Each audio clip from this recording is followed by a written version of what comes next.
Hello and welcome to Inside Gaming Daily. It is Filthy Friday. Yes, yeah, spelled PH.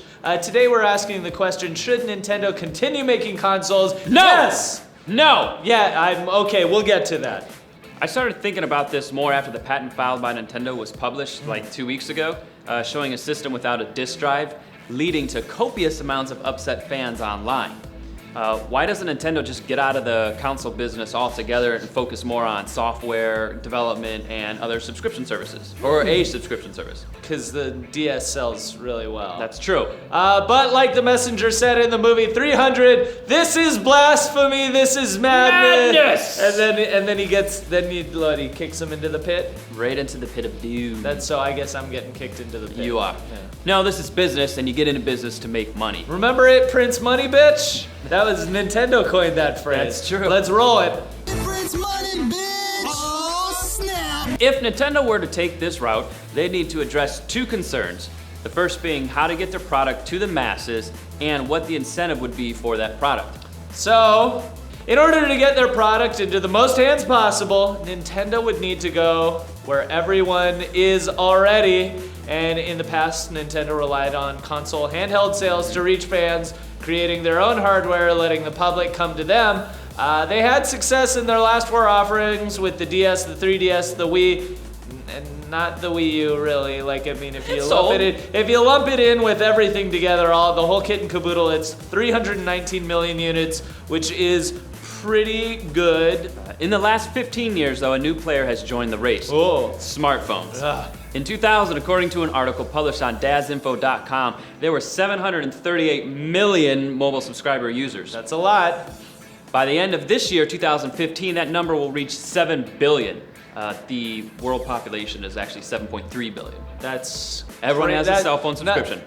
Who are that? Like, you know that it is. There's like at least a billion of those people that have two, and like 500,000 that have three, and they're all playing Candy Crush. That's true. All of them, every single one. Also, 15 years ago, internet accessibility was only at 400 million people worldwide, according to the same DazInfo article. Fast forward to today, and that number has soared to 3.2 billion internet users worldwide. That's half the people on the planet. Why is this information important? If you're trying to go where people are at, this is it. You have an install base that is 20 times larger than your total number of units sold for the DS, 3DS, Wii, and Wii U combined. You'll be able to reach people on smartphones, tablets, and computers, the main sources of how people access the internet. Instead of the consumers coming to Nintendo, Nintendo will be coming to the consumers directly. That's great. And I mean, nobody browses the internet on their consoles anyhow. So we've answered the question of how Nintendo gets its product into the most hands possible. Now for the incentive, what are you getting and why should someone get a subscription service, which we're also saying that's what they should do, a subscription service. Yes. Well, if you want to play the newest adventure of Mario or Metroid or Zelda or whatever, you'll need to subscribe to this service. Would that be enough to entice you? Yes, tell me more. For some, perhaps not. A more advanced game of Zelda, for example, wouldn't work on a tablet or smartphone. It works best on a computer, eliminating that incentive for the non-computer users, which would be a large chunk of people. Yeah, a lot of them casuals is what they're labeled as. So to help combat that, what if Nintendo were to create a tiered plan? You can have a base level that gets you access to games that would be playable over all devices, satisfying the incentive for all users on all platforms. Games from NES and Game Boy to simple D-pad and two-button games would be about, 1,500 games in total, which would be a great foundation for the service. If you wanted NES and Nintendo 64, GameCube, Wii, 3DS, DS, all those other games, you'd have to pay more, similar to a cable services. You buy the basic cable package, then if you wanted HBO, Showtime, or Stars, etc., you pay the premium. This could work in the same way. Definitely the secret sauce in this is finding the right pricing. If you overprice it, people would be turned off. They're like, I don't want to pay $20 for a Pokemon's. And if you underprice, people could perceive the value of your incentive to be of low quality and then be like, feh to that. To us, it seems like $10 for a base level for all the fucking Nintendo and Game Boy games would be really Nintendo Entertainment System games, I should say. Would be a pretty good deal. I mean, 1,500 games for $10. I'll buy that. Yeah, yes. all playable, via internet connection through smartphones, tablets, and computers. Right. Now, if the same amount of people that purchased a DS, 3DS, Wii, and Wii U, which we said was 319 million. If all these were to purchase a year subscription to this service, that would generate $38 billion before taxes or other costs were taken out for Nintendo. That's not making a thing. That's not like a controller. That's not shipping the controller. That's just like, oh, that's all Just a service. money coming in. So if you were to add on another service like SNES or GameCube or Nintendo 64, that would cost an additional $5 on the fill plan. That's less than probably what you paid for lunch today. That's on top of the $20 for the initial base rate. Now your service could be as high as $660 a year if you got everything Nintendo offered, which is very significant. Tons. Yeah. Nintendo could offer discounts for yearly subscriptions, referrals, special 3-month deals, renewal specials, anything along those lines to help keep consumers and subscribers coming back.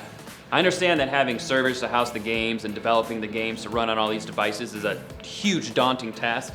I'm merely offering a suggestion because I see the potential opportunity here for Nintendo. We're not going to get into like all the technical details on how everything will work. We're just giving kind of a broad example of a potential service that Nintendo could offer to fans across the world. So what do you think, Mr. Miyamoto? Are you sold? This video's just going to him, right? Yeah, this is only going Only to him. to him. Only to him. It shouldn't enter up on the internet. Nope. So now we know it's really hard to change directions and stop from one thing that you've been doing for so long and been relatively successful at. I mean, yes, Sega has dropped out of the console business years ago to software only, and yeah, their journey has been very up and down, and poor Sonic has never really been the same. Would Nintendo be willing to drop out of the console market to pursue a new business model of software only and a subscription service? It's a tough choice to make, but honestly, at this point, it really seems like Nintendo's got to do. You got to do something. You gotta eat the mushroom or get off the block. Yeah, and you know, Nintendo's dipping their toes into this water kind of already with the announcement they made earlier in the year with DNA to develop 5 games for mobile devices. I mean, how will this pan out? Only time will tell, but I've always believed in the saying that there is no reward without risk, so I'm hoping that Nintendo feels the same way. And actually, also, I mean, Tokyo Game Show is coming up. We'll take the ETC route and say it's only single confirmed that there might be something at TGS this year. Single confirmed. Maybe even more like half of confirmed. Okay. What do you think Nintendo should do? Should they get out of the console business? Would you subscribe to a Nintendo service? I would. Phil would because he proposed it, and he'd be a bad businessman if he didn't. I'm all ready to go. Look at this. Yeah, wait. Hold on. I have my Nintendo controller already right here, ready to go. Oh It's yeah, USB. it is USB. Well, there you go, no problem. Let us know in the comments, and also while you're flipping around in the comments, why don't you open up a window to Battlefield Friends or 10 for the Win? Christopher walking through. We have a new Ben Booyah happening this Ah, weekend. yeah. So be sure to watch it. Yeah, thank you for watching. Thank you. Thank you.